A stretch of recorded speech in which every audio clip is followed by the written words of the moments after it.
नमस्कार। मैंने अभी अभी एक किताब पढ़ी। मॉर्गन हाउसल की एक किताब है द साइकोलॉजी ऑफ मनी, धन संपत्ति का मनोविज्ञान। तो किताब में लेखक जो मॉर्गन हाउसल है, उन्होंने लगभग 200 पृष्ठों में धन संपत्ति के मनोविज्ञान पर विस्तार से चर्चा की है। इस पे किताब पर उनका जो कहना है वो ये है कि धन संपत्ति के जो विषय हैं, इस विषय को जो मानवीय भावनाएं हैं वो बहुत ज़्यादा प्रभावित करती हैं। व्यक्ति के डर हो गए, लालच हो गया, अहंकार हो गया, इस तरह की जो भावनाएं हैं वे धन संपत्ति संबंधी निर्णयों को बहुत ही ज़्यादा प्रभावित करती हैं। आजकल हम जो बहुत ज़्यादा जो बजिंग वर्ड है इस फाइनेंस की दुनिया में, वो कंपाउंडिंग हम सुनते हैं। और कंपाउंडिंग को आठवां अजूबा भी कहा गया है। लेकिन कंपाउंडिंग विस्मयकारी केवल और केवल बचत के माध्यम से ही हो सकती है।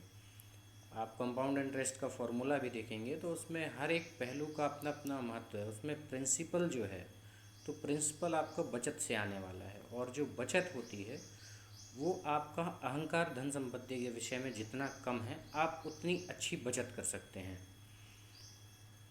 इसके बाद में लेखक ये भी कहता है कि आप कभी भी कोई भी गुड्स यदि बाय कर रहे हैं, ख़रीदारी कर रहे हैं, तो आप ये सोचिए कि ये मेरी पर्टिकुलर इस आवश्यकता की पूर्ति के लिए है या अम, इस लग्ज़री के लिए है। तो लग्ज़री और नेसेसिटी में फ़र्क करते हुए खर्च करने का जो संदेश है वो किताब में दिया गया है। इसके साथ में ये भी है कि बचत किसी उद्देश्य के लिए ना की जाए। जैसे जनरली हम सोचते हैं कि बच्चों की पढ़ाई के लिए, इसके लिए, उसके लिए नहीं। बचत एक आदत के लिए की जाए कि हमारी आदत बने कि हम बचत कर सकें और हम अपने पैसे के साथ में न्याय करें। जब भी हमें मौका मिले हम उसके साथ अन्याय ना करें।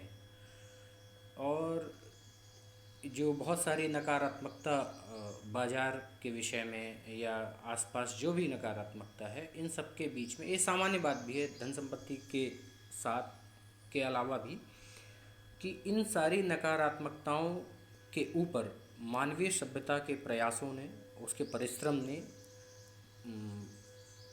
विजय प्राप्त की है। और इस लिए हमें आसान्वित होकर के निवेशित रहने का जो संदेश है वो ये किताब देती है। धन्यवाद।